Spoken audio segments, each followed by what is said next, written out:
recognizable from the paradise that Prime Minister Kamla Persad-Bissessar left in 2015. Brothers and sisters, they have destroyed every institution possible. They have destroyed every agency of government. They have caused this country to be in a sea of depression, despair.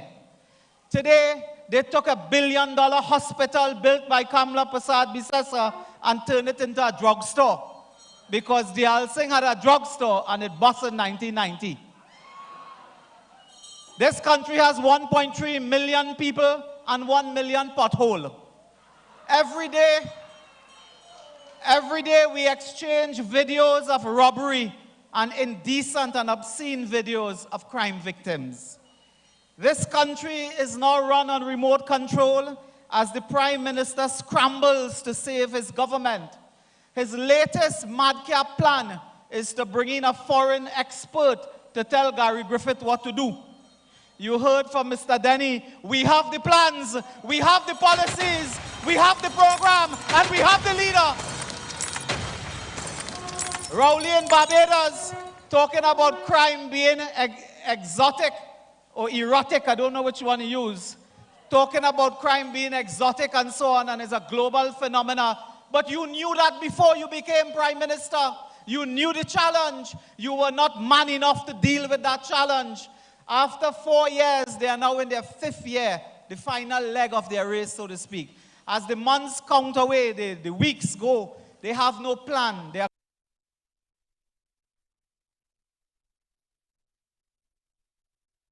clueless, hapless. And today, Rowley want to bring foreign expert. The last foreign expert he bring, a fella called Wiley. You remember him in the energy sector? It cost us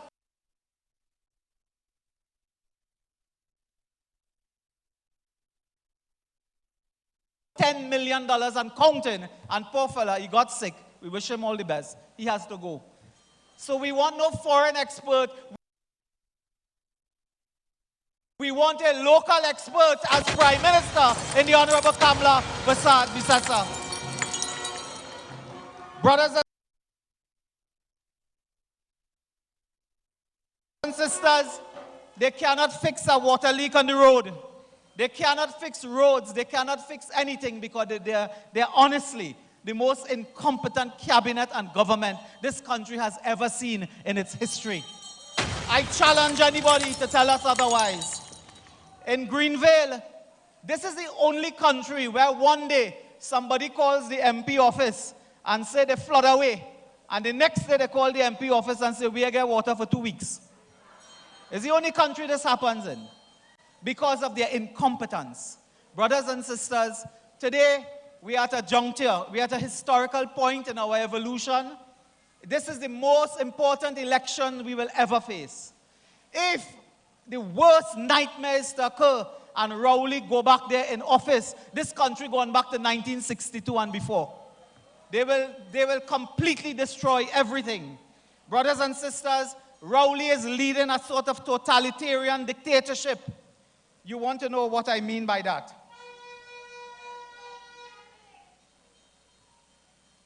Brothers and sisters, you want to know what I mean by that? In countries of the world where there are totalitarian dictatorships, you can measure it in a certain way.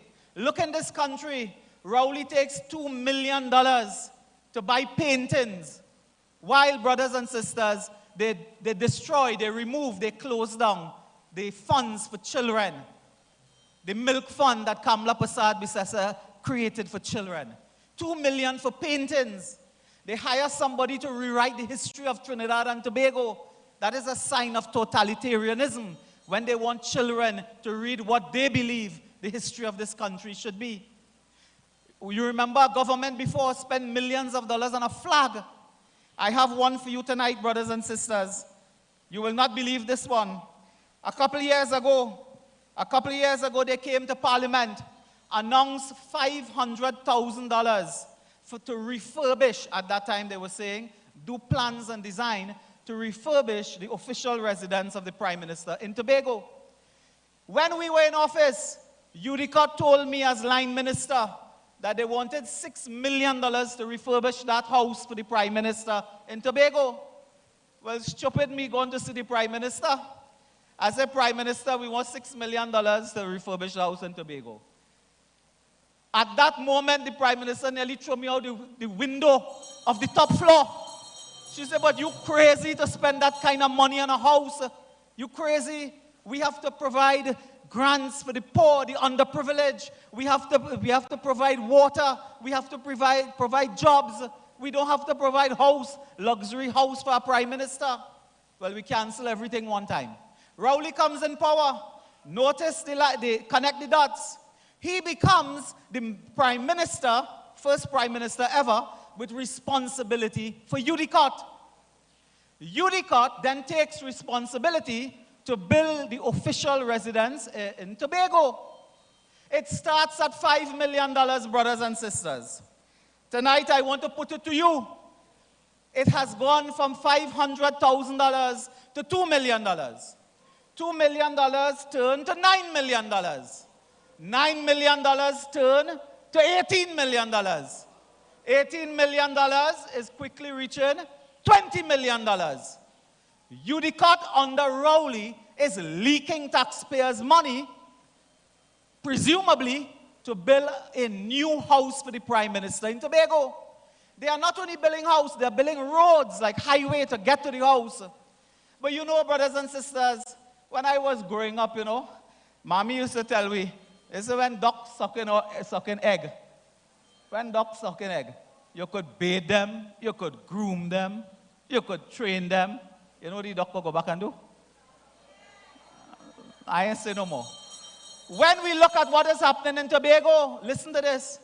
2 contractors have been awarded the work in Tobago. One is a contractor by the name of Patrick Parks, called Parks International.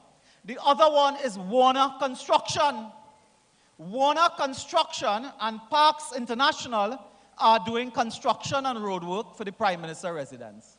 Warner Construction, I asked tonight to UDCOT, wasn't Warner Construction the same contractor or subcontractor on the Scarborough Hospital project? You all remember something called Land 8? Tobago is the only place in the world where gravel and sand just walk away. It's the only place gravel and sand just walk. Scarborough Hospital contractor appears today to be the same contractor. Tonight I ask UDCOT to tell us whether any of those 2 contractors are also building a private housing development in Tobago at this time. It is improper, certainly, it is improper and unethical to award contracts to contractors large scale who are at the same time doing their private construction. What will happen is simple. Trucks will take the wrong corner. The truck will take the wrong corner and go by the wrong side. Today, I ask UDCOT to confirm whether or not Warner Construction is also doing a private housing development. Whether or not UDCOT has received information in their logbooks or through their officials that, again, hear this one, materials seem to be moving from one compound of an official construction site to a private compound of another construction site. This is Land 8 too. Anytime you put them there, gravel and sand walk in. So tonight, UDCOT must answer. Is it true that those are the contractors, brothers and sisters? Is it true there's a private housing construction project? Have they received reports of construction materials moving from one site to another? This speaks of corruption. Rowley talks about corruption all the time. He's Mr. Prime Minister of Corruption. Hines talking, you know this fella Hines? He is Minister of Facebook. Before that fella drink a cup of tea and eat a bread and cheese in the morning, he make 8 Facebook posting. 8. Before he drink tea and eat bread and cheese. Whole morning he on Facebook. Well, you have to be on Facebook when you don't have a good-looking face, you know. Yeah, he's way to go. Brothers and sisters, they talk about corruption. Rowley say he didn't know Marlene going to get locked up. But you know who UNC, which one in UNC getting locked up? You hear that? He said that Marlene getting locked up is a ray of hope. That is good for the country. Tonight we must tell him, well, if he whole cabinet get locked up, thy salvation to this country. Brothers and sisters, Keith Rowley cannot play two cards now. He wanted to attack us as corrupt in the parliament for 4 years, David Lee knows. They will stand up and pour scorn on us and look to us and point finger. You get him locked up, you get him corrupt. That's what they do. You know, when they was watching across the floor, they didn't watch behind their back. And they used to teach me, when you're crossing the road, right, you must look left, look right, look left again. But they're only watching across the road and they get bounced down. So that corruption nonsense is out of the question. They will play the race card, which is their final card. And as a totalitarian government, I warn you, watch for arrests of religious leaders, political opponents. As I speak to you now, trade union leader and minority leader in the Tobago House of Assembly, Watson Duke is being questioned by the police. Today, tomorrow, he could be charged for making statements. Understand what is happening here. Persons who make statements against this government now face persecution on charges of sedition and treason and all that type of thing. That is the work of dictatorship, brothers and sisters, and I warn you about that tonight as they build big houses for themselves, because you know them accustomed. When Mrs. Prasad Bisesa was in the diplomatic center residence, they make big controversy and scandal. Her sister, a nurse, was staying there, or some relative for a holiday or short term. Anybody know how much people living in the Prime Minister's house today? They operating there like the Waltons family. In the night is good night John Boy, good night Mary Ellen, good night. Every time the taxpayer mining hardback men in that place there, big adult children working, the taxpayer buying milk and diaper. We don't know who living in that house, how much of them living in the house.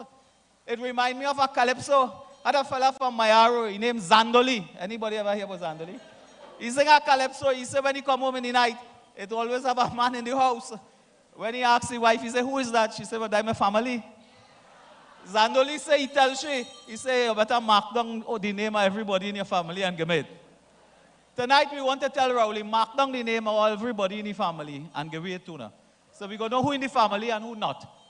Because it is an abuse of power and office to be doing things like that and asking the taxpayer to foot the bill. And one day we will get the bill. Brothers and sisters, the second and final matter I want to raise involve the recent appointments at the oil companies. Now, when I'm telling you this, let me just tell you as well, don't get tied up with the name of company. I think what they're trying to do is form so much company, they go tie we up and we go forget corruption. So forget the name, just get the essence of the story. They fired Espine, he gone, board gone. They have now hired a board. In that board is the Prime Minister lawyer, is the Prime Minister golf partner, is the husband of the Prime Minister campaign manager. They're going around the table, a lineman table, and everybody who lineman with them, they put them on board. The only man to appoint now is the barman. That is how they're doing it. And he appoint these people, they have no experience, no expertise in the energy sector. With great respect to Michael Kwamina, he has no experience in the energy business. He has no experience in business. I think he just has no experience. And he is there, but there are matters that arise, and I will tell you now 3 important matters. There is a situation where I raised concerns about Keith Rowley connection to AV drilling last year in Parliament. To this day, no one has disputed the emails addressed to the Honorable Prime Minister that was sent to his cousin, Rollinston Rowley. You all remember that? Rollinston Rowley said, I get the email, but it's really for me. I get it by mistake. Rowley said, that is not my email address, so don't call my name. Bash said nothing, AV Drilling said nothing. But no one has denied that that email is correct. Today, I am in the courthouse. Rowley lawyer is Michael Kwamina. By virtue of that appointment, he now becomes the custodian, the gatekeeper, the guard of all the records, of all the documents, of all the evidence in the AV drilling fake oil matter. So, Michael Kwamina is conflicted, and there is a situation of bias and apparent bias where a reasonable observer will believe that he will be biased in dealing with this matter. How could you put your lawyer? So let me tell you in layman language. Suppose my lawyer subpoena the documents from Petrotrin and those companies. We want documents, we want evidence, we want witness. What Michael Kwamina going to do? He going and cross-examine himself? He had to come to court and do what? Then we may need personnel to come there. He is the political boss of the personnel who must go to testify. You all understand that? You all understand the danger? Secondly, Petrotrin is involved in what is called an arbitration matter. An arbitration matter. Petrotrin is involved in arbitration with AV drilling. Arbitration is a big word that means this. I appoint a representative, you appoint a representative, and we appoint an umpire, like a cricket match. And we determine what is the outcome. If I wrong, you wrong. If you pay me, I pay you. That's called arbitration in the simple form. Michael Kwamina now represents the company and has a duty to the company in law. But his client is alleged to have a connection with AV drilling involving the same fake oil matter. So Michael Kwamina, you cannot serve two masters. You cannot serve two masters. What will happen if Petrotrin has to sue AV drilling? Who Kwamina representing? Keith Rowley or Petrotrin? He representing the oil company or his client? This leads to the possibility of apparent bias, and he is conflicted. And tonight I call upon Kwamina to resign forthwith from that position as chairman of Trinidad and Tobago Heritage Holding Company Limited. The final part of that story is this. AV Drilling has a lawsuit against the political leader of this party in the court. That lawsuit is for defamation. The person who brought AV drilling and fake oil to the national attention was the political leader of the UNC, the Honorable Kamla Prasad Bisesa. It was in Cuba. AV drilling sued. But in the court, there's a request for a very confidential document called the Kroll Report. It is a report of an international agency that undertook an independent report into AV drilling. They have asked for that report. It hasn't arrived yet. Nobody see it in that matter. But you know who's going to see it first? The personal lawyer of Keith Rowley, who is also accused of involvement in this matter. You all understand what they're doing here? They will also determine whether Petrotrin and us taxpayers pay millions and maybe hundreds of millions of dollars to AV drilling. What a way to finance an election. What a way to finance an election. Brothers and sisters, I make no accusation against any of them, but to raise the issue of apparent bias and conflict of interest of the highest order on Michael Kwamina, Newman, I think his name is Newman George, and others. You know this fella Newman George, if he was an attorney at law, by now he become Chief Justice. Huh?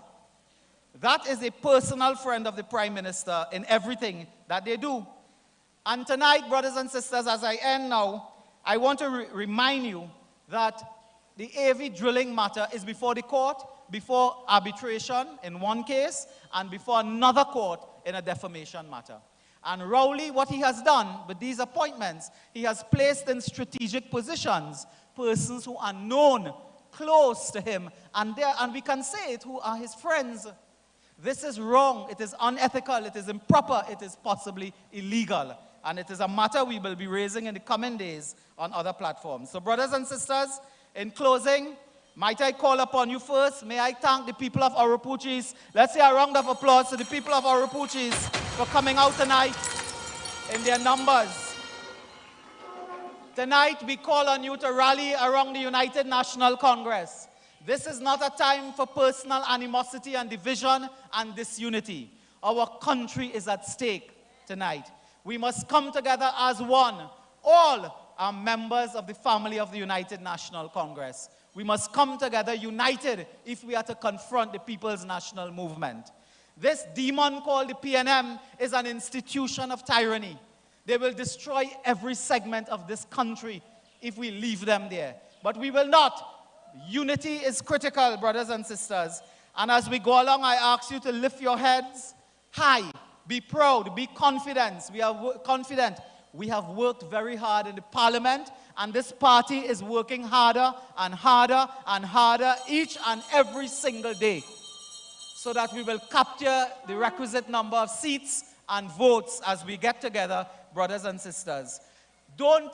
I leave you by telling you, do not accept the propaganda of the PNM.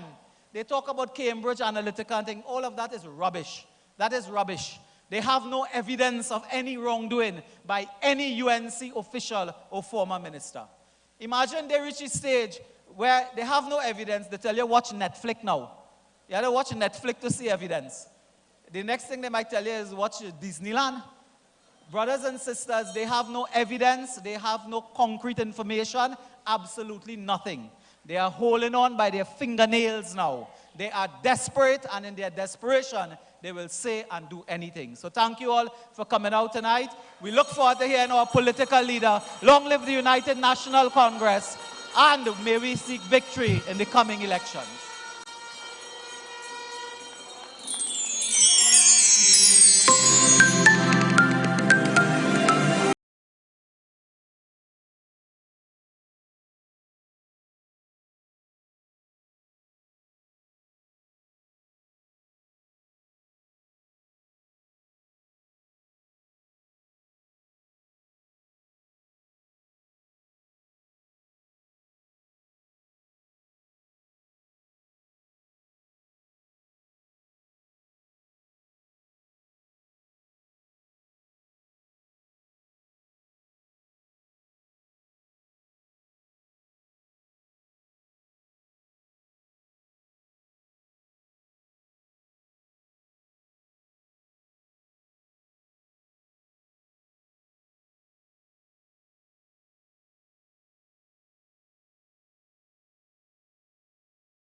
Well, I told you we have to greet and meet the UNC family.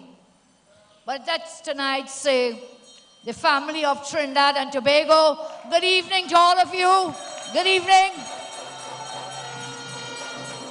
To the members, dynamic speakers here tonight, the young and the not so young, please give them a round of applause. To the Member of Parliament for Rapuch East, I think they have a new name for him, but I wouldn't tell you what it is tonight. But thank you for this massive meeting, and thank you for the work you're doing, Dr. Munilal, other MPs and senators, Tonight I want to welcome a new member of the TNT family and a new member of the UNC family. I speak of none other than the daughter of MP Barry Padarat, Sijal. So we now have a little baby to welcome in our family. Thank you, Barry. So here we are. Mr. Denny, I love your line. Wean yourself off the PNM and lean to the UNC. Is that what he said? Wean yourself off Rowley and lean over UNC. Here we come. Because you know why? We are one family. We are one community. We are one nation, and we all united in one purpose. And that purpose that we are united in is to bring back good governance and a better quality of life to everyone in this country. Everyone. That is my vision. That is my mission. And that is my purpose, to bring back prosperity to all the people of our land. Your great party, we face now 2 elections. Whichever one comes first, what we need to do is be ready. General election, we are ready. Local elections, we must be ready. And so together with the executive of the party, we have been holding very long screening sessions. Greg tells me, my husband Greg, he says, Kamala, I don't know how you're doing this, because I am reaching home 2 a.m., 3 a.m., because why? Candidates are coming for screening, they know it, some of them are here. They stay till 1 a.m. and 12 night, midnight, 2 a.m., 3 a.m., because we've been engaging in a very intensive screening exercise. In some cases, we have asked the nominees to come back a second time, so we could do a review to ensure we see the bigger picture, we see the whole forest and not just a tree in front of us. So we've asked nominees, come back once, come back twice, let's check you. And you know why it's taking so long? Because so many good people, young people, educated people, all the people of our land, a diverse crop of candidates have been coming forward. The decisions are not easy. It hurts us sometimes to have to choose between one and the other candidate. But it must be done. And I ask those who may have been chosen, you say, many are called, few are chosen. In this case, many are called, but only one can be chosen for the seat. So I want to thank those. We have already named some of them. We named about 50 candidates last Sunday. Tonight, we'll name a few more. But for those who did not get through, I want to thank you. Because there is a space and a place at the table in the House of the Rising Sun for every single person. So if you do not get a seat, it doesn't mean that there's no space for you. There's another place. And so I ask you to stay connected, to stay focused, because there's one job we have left to do, and that is to get rid of the wicked, Rowley government. Get them off. Let them go. That is the job. We must remain committed, and we must stand firm, and must stand together all. So my friends, local government, yes. We have screened candidates for 11 corporations. There are still 3 more corporations to be done, and we'll continue that this week. Before the end of this month, we would have chosen every candidate we need to fight the local government elections. So for the naysayers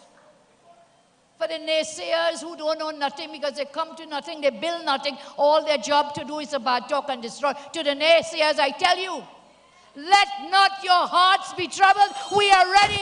We are working hard, and we will get the job done. We'll get it done.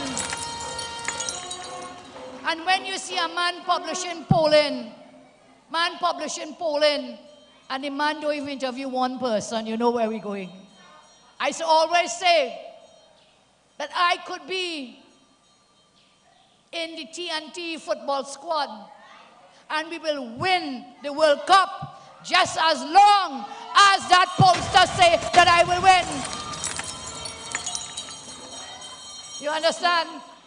So let not your hearts be troubled with polls and what people are saying. You know what you need to trouble yourselves about? You need to get your boots on the ground. You need to go to meet the people, talk to the people. That is what you need to do. Don't come to me and tell me Mary bad and Leela bad and Harry and John. I don't want to hear none of that. I want to know what you are doing. What is your job? Where were you last night? Where were you yesterday? And where will you be tomorrow? That is what I want to know. And so we've rolled out a strategy.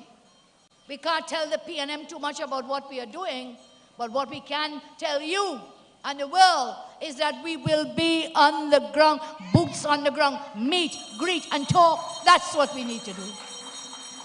And so all these persons have already been named as candidates. Get your boots on and get out in the field. Don't sit down in the house. Don't go and sit down in the rum shop. Get out there and meet your constituents. That is the way that we will win. In 2015, we made some mistakes. Yes, along the way to 2015. But the biggest mistake we made in 2015, and we will never make it again. And I confess to you, the mistake we made is that we were dealing with a campaign in the airwaves. Up in the air, on the TV, on the radio station, spending money we didn't have. Let us not do that. Don't come to tell me you want to run a FET match and you want to run this FET and that game. The only way you're going to win, trust me, is with your boots on the ground. That's the only way. Don't come and tell your party you want money to run a competition, a calypso competition, all fours competition. I don't have that money. The party doesn't have that money. So take that out of your thoughts now, because you will lose if you pick up this mentality that you must share money. Money will not win an election. It will not. It will not. I am telling you from the experiences. So I remind you, in 2015, we were in the airwaves, in the air campaign. And in 2015, after that defeat, cooked or not cooked at the polls, I came to you and I asked for your vote to become your leader again. You remember that? I didn't go on the radio. I didn't go on the TV. You remember that? I was boots, well, shoes on the ground. Sometimes boots. I was on the ground in the community. And that is how I won back my vote from you. I thank you for your love. I thank you for that support. And today, because of you, you inspire me. I am energized, and I will lead you to victory as long as we put God in front and we walk behind. That is what we must do. So already people want to tell me how we will meet, where we'll meet, how they're going to campaign. I've asked all the candidates' names so far. I will meet you tonight after this meeting. And then we will have a training session for you in this week, so we can tell you when you get out there what you need to know, what you need to say, and how you need to conduct yourself. So I think the main question when you go out there, and as we speak here on this platform, is this one. Are you better off today than you were under the partnership and the UNC? Are you better off? Do you feel safer today under this government? Do you have a job today under this government? Mr. Denny told you about the crime situation and some of the projects that we had. I must remind people, because we have short memories sometimes. Under my government, we brought serious crimes down to the lowest in 3 decades, the lowest. We brought the murder rate down. Today, under Rowley, since he came into office, over 2,000 people have been murdered. And these are ordinary people. Just today, I'm told, David Trace, I'm told MP, right here in David Trace somewhere, that a murder right in my everywhere. It's everywhere. No one is safe. You could be in a back road, a main road, you could be in a hot spot or a soft spot, No one is safe in this country. And here we have a man, every time he opens his mouth, he has nothing good to say. He has nothing good to say about anyone or anything. A prime minister must lead by example. But every time he speaks, he blames someone else. If it's dealing with the economy, they blame the economists who say different. He comes his latest, he said, he told women violence and battered and women abuse. What did he tell them? Choose your men wisely. Well, this fella don't even take his own advice. Because all the men he chose, he had to fire them. He had fired them, fire. He did not even choose. His bad decisions have us in this position today that he cannot even take his own advice to choose his men wisely. So then he says, he brings us Spinney. In 2015, when they campaigned, they never said they would shut down Petrotrin. Nowhere in their plans. Well, to be honest, they really had no plan at all. But they did not talk about Petrotrin. Fast forward now. This is what the Prime Minister had to say, if Kevin can find me that video about Petrotrin. To the mothers, the children, the neighbors, and all those who are attached to the Petrotrin business, to make one clear statement to you, first and foremost. The government is not closing down Petrotrin. And in case you were just opening your fridge and you didn't hear that when you closed the door, let me repeat it. The government of Trinidad and Tobago is not closing down Petrotrin. The chairman of Petrotrin is tonight making it clear that the company will be sending home all permanent employees. At a press briefing on Tuesday, exactly 3 weeks after announcing the company's decision to close its refinery, Chairman of Petrotrin Wilfred Espinay sought to end all speculation surrounding exactly how many people will be retrenched as a result. There's been very clear that all the employees of Petrotrin will exit the company. All. So do we get that clear so that nobody has to call me about 10 o'clock in the night to find me? How many of us going again? How many of them going again? All.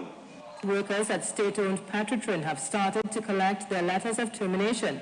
This even as the industrial court is yet to make a ruling on the injunction filed by the Oilfields Workers Trade Union to have the company not send home workers. Approximately 3 months after the announcement was first made, today marked the final day of operations for state-owned Petrotrin. And in case you were just opening your fridge and you didn't hear that when you closed the door, let me repeat it. The government of Trinidad and Tobago is not closing down Petrotrin. He's a liar, liar. Oh, he's a liar, liar. No, you can't trust him. No. He's a liar, liar. So there we are. The Prime Minister told the country, and he repeated himself. He said, in case you went to your fridge and you didn't hear me the first time, and he repeated, the government is not closing down Petrotrin. Now the question is, who is the government? Who is the government? And we saw that play out this week. So the government wasn't closing it down, so maybe Espinay was closing it down. I don't know whom.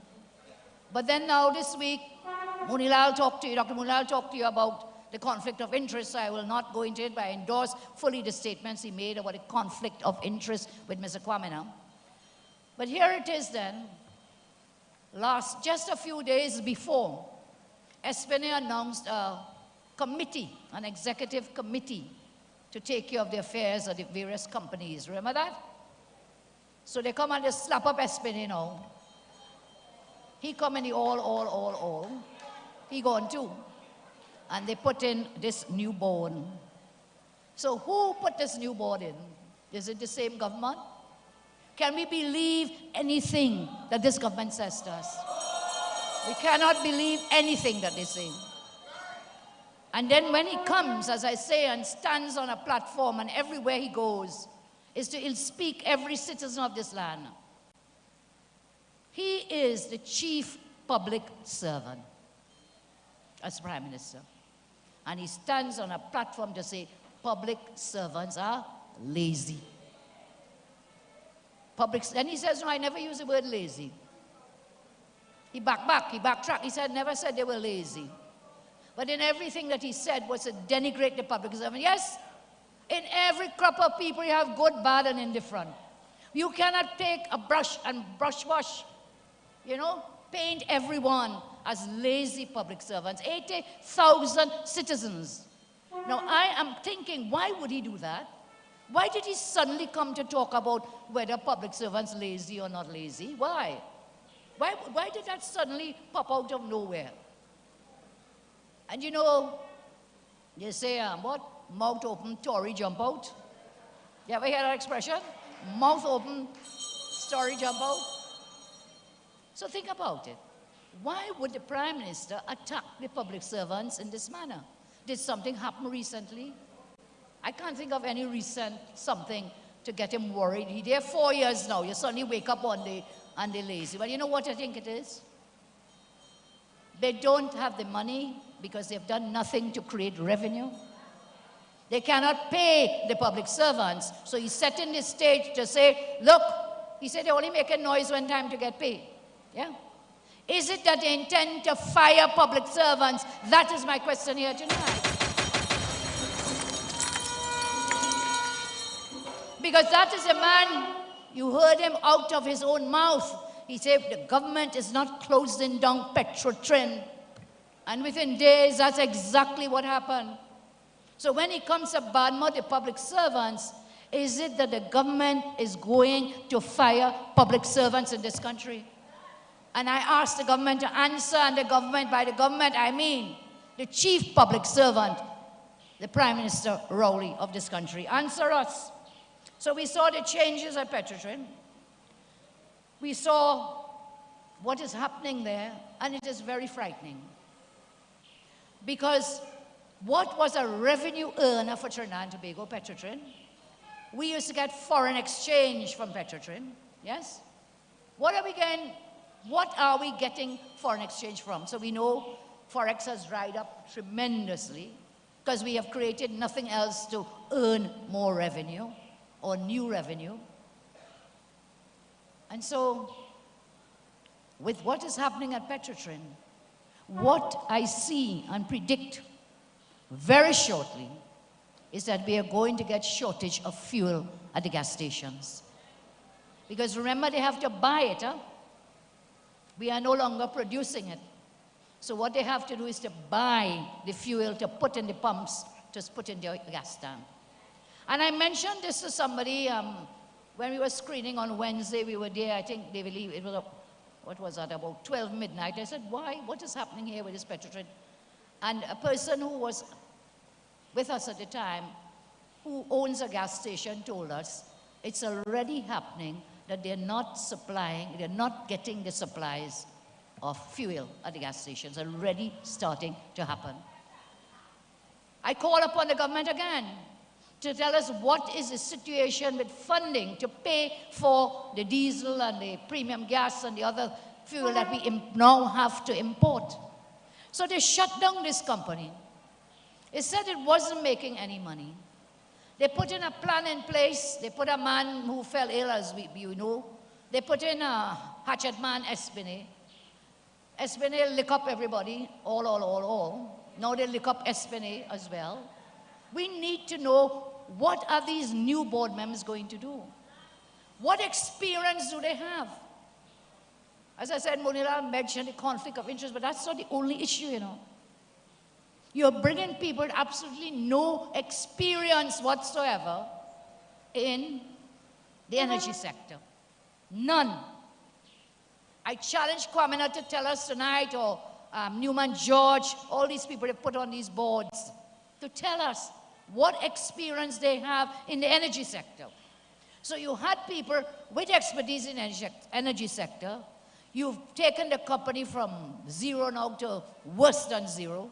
You cannot pay for the fuel to put in the gas tanks. So what is the plan of this new set of people?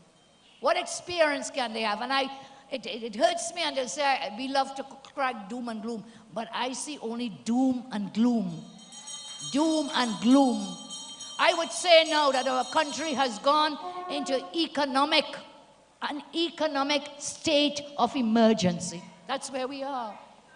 We are already in a criminal state of emergency.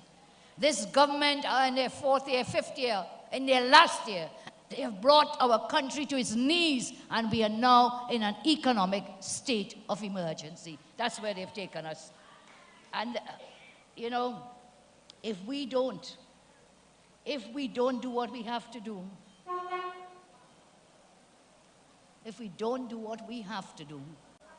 then heaven help our children. There'll be no future for the young people of our country. There'll be no future for the older people of our country as well. And so we have a duty. We have a responsibility. And they could say what they want. They could cry corruption till thy kingdom come. They could talk race, because you can talk race every time they speak. You can't put race in your pocket and go in the grocery, you know. Remember that. We are all in this together, every creed and every race in this country. Together, we must stand together. Together. Together. That's the only way forward. A house divided against itself can never stand. And so the House of Trinidad and Tobago, we must remain together. United together, regardless whether you're from north or east or west or south, whichever part geographically you come from, we must stand as one. Whichever creed or race you come from, we must stand as one. Stand together. Stand together, we must. I used to always tell you, and I repeat it tonight, if you cut my hand, the same red blood flows in my veins as flows in the veins of every human being. Remember always, Morgan Job used to tell me that. He used to say, see grace in every face, not race. As long as we continue to divide ourselves in that way, this nation will never see the light of day. And I am proud of policies and programs that we put in place when we were there in 2010, 2015. They were not for the benefit of one creed or one race or one set of people in north or south or east. That's the narrative they spin and the lies they tell, but across the length and breadth of this country. We built schools, we built police stations, we built hospitals. Hey, it was my government that completed the state-of-the-art Scarborough Hospital. Yeah? It was my government that did the San Fernando Teaching Hospital. It was my government that built the state-of-the-art Coover Hospital. It was my government that did the work and the designs and started the construction of the Rima Hospital. It was my government that did the work, started the construction of the Point Fortin Hospital. Today I am proud of the work we did. We put up on the screen for you, we showed you the 106 schools that were built across the land. They were not in Siparia and Penal and DEBE, they were across the length and breadth of the country. And I'm taking this, I'll take this tonight. This school was built when I was Minister of Education. I'll take that. This was built. And at that time is when we rolled out the schools across the land when I was Minister of Education. And I said, not one child would be left behind. I abolished the dreaded common entrance. I didn't do it for one set of people, I did it for all the children of our land. And up to today, because of that move, and I thank Pastor Pandey as Prime Minister for giving the support to make it happen. That we are able today, we were able for all those years to make sure that every child got a place in a secondary school, every child. And we took that education thrust even further. We said that as many as possible, we should get a tertiary education. Under our watch, when we were there, we passed over our own target of the percentage of people to go to third level, tertiary education. I think we had set a target, what was it, 60? We went above the 60%. Today, I think that has dropped down because their wickedness, spending money on roaming and painting and all the things, and on house in Tobago, and grooming golf course here, there, and everywhere, instead of pumping it back into the gate for the education of our children. They will never live down the shame of their wickedness and the legacy that they will leave, that for 4 years going into 5, they have deprived the children of our nation. That is a curse upon them that they will have to rule till the end of their days. They have forsaken the young people and the children of our nation.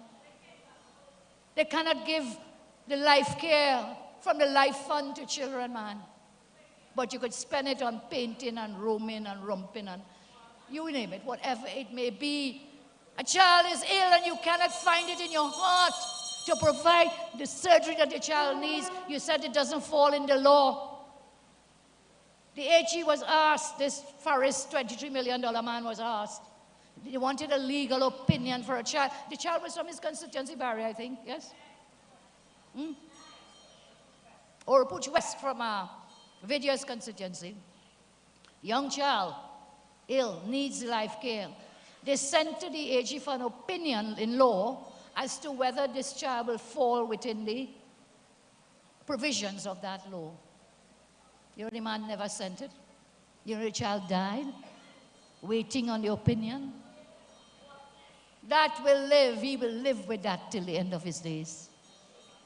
Even if the opinion had said, well, the child doesn't fall in, and we have a lot of children now falling in this category of Dr. Bodo Beta Tessa. Right, Beta something, okay? I know it, I could spell it. Not the doctor here, but a lot of our children are coming forward. We went to court for 2 children. They're saying, well, they're fighting the case and so on. But the point is this. It's a simple thing to come to the parliament and change the law. Simple. If, when we draft, you remember that was Children Life Fund. That was my cabinet, our cabinet, cabinet note number 1 of 2010. To create the Children's Life Fund and to put the legislation. And legislation is a thing that changes from time to time. You see how it works, it doesn't work, so you come and you change it. Tonight I pledge to you, the day you put us back into office, I will change the law regarding surgery and help for children. So, these are some of the things I wanted to share with you. I want to say that there are many things that we started that we want to continue to build on, 2010 to 15. Good healthcare. Good healthcare is very important. That's why we were constructing all these hospitals. But you know what was also important? Was to create jobs. Was to create jobs.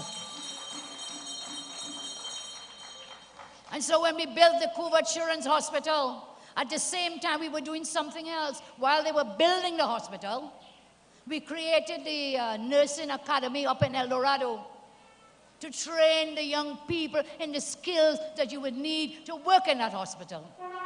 Not just doctors, but all levels of skills training. That's what we were doing so that we would have the people with the experience and expertise right here to work. Couva Hospital, don't worry with them. They are saying on what pharmacy or drugstore, as Rudy told you. Don't worry with them. Because you know what? We will go back into government and we will open that hospital for the children.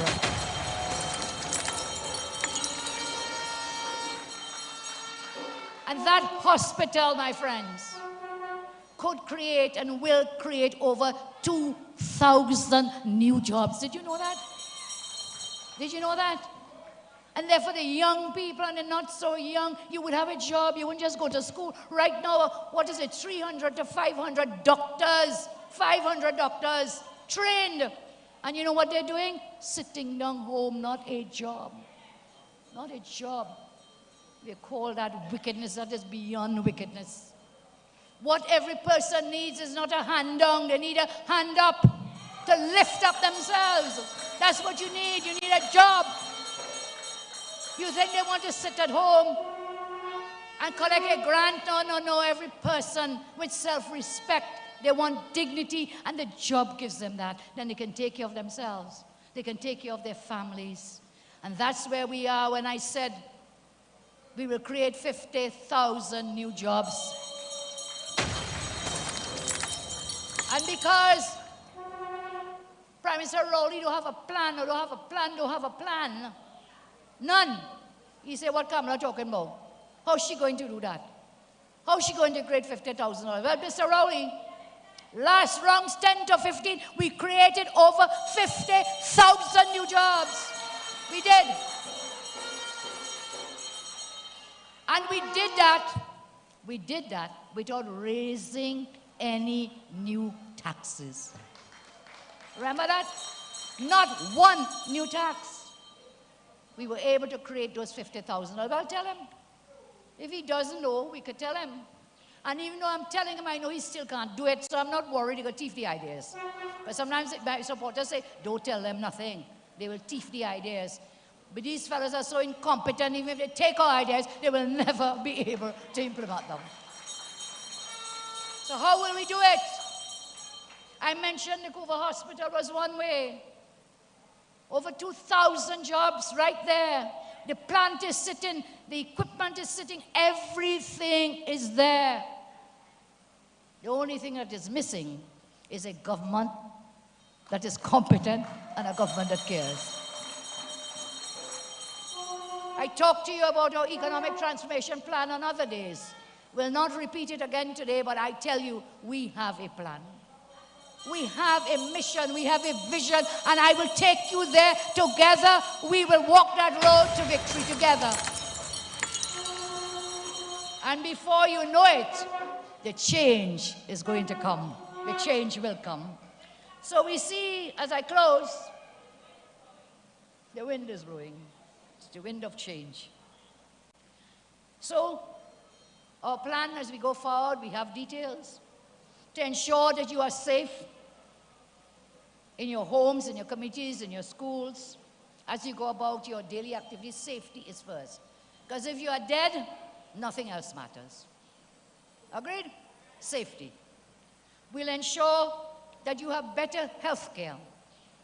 We began doing that by opening up more the health centers, extending the hours of visits, and then these further hospitals that we were building.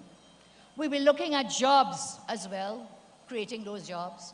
And right here, sitting close to us, right here, is a UWI South Campus.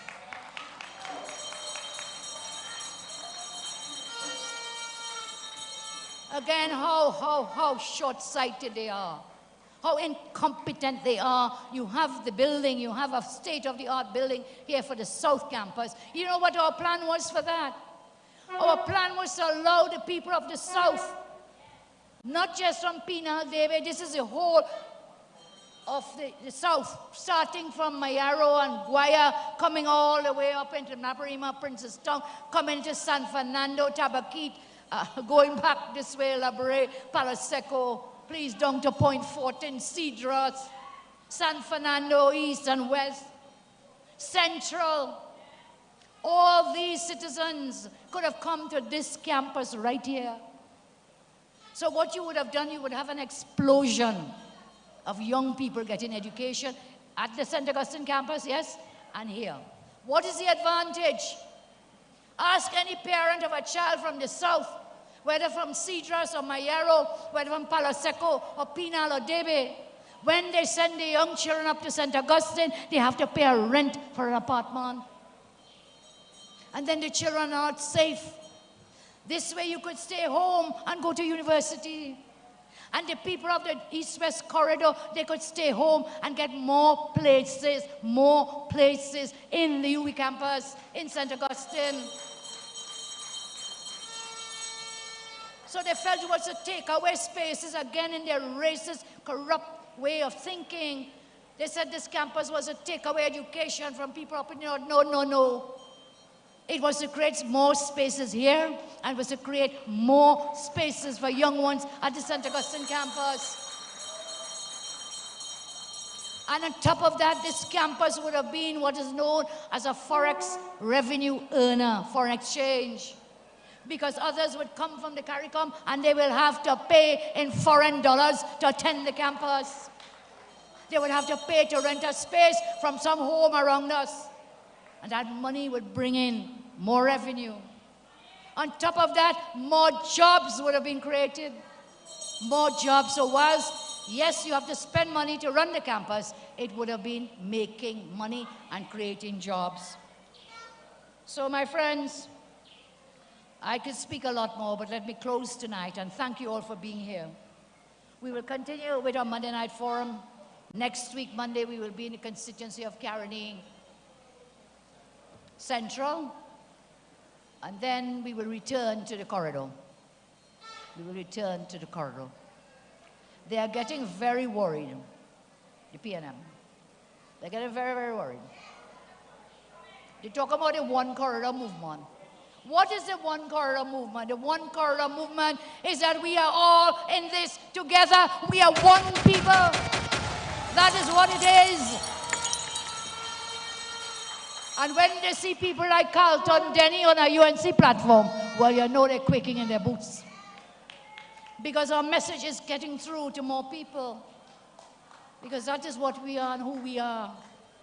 We are all in this together. That is the one corridor. Whether it be the east-west corridor, whether it be the southwest corridor, we will take all the corridors, join them into one major highway, and march on that road to victory. May the good Lord continue to bless each and every one of you. May you stay strong. Let not your hearts be troubled. Never get worried and frightened, because God is great. And we will continue to put God in front and we'll walk behind. Today I say, you will have leaders. You have had leaders before me. You will have leaders after me. But I promise you will never, ever, ever have a leader who loves you as much as I do. May the good Lord bless you. God bless the UNC. God bless Trinidad and Tobago. I thank you all.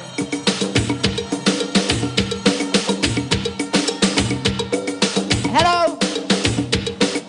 I got so excited that I forgot to introduce some of our candidates to you tonight. So I'll call them. Do we have a mic, please? Do we have a cordless mic? Kevin?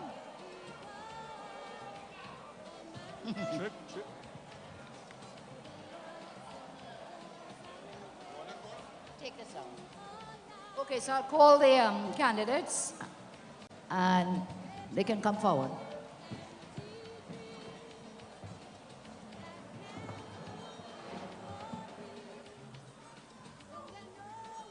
Okay. Maximus Keith Trotman, Hollywood seat in Point Fortin, please come forward. Krishna Sunil Prasad Singh, Penal DEBE Corporation. Remington Clarkson, New Village, Point Fortin Corporation.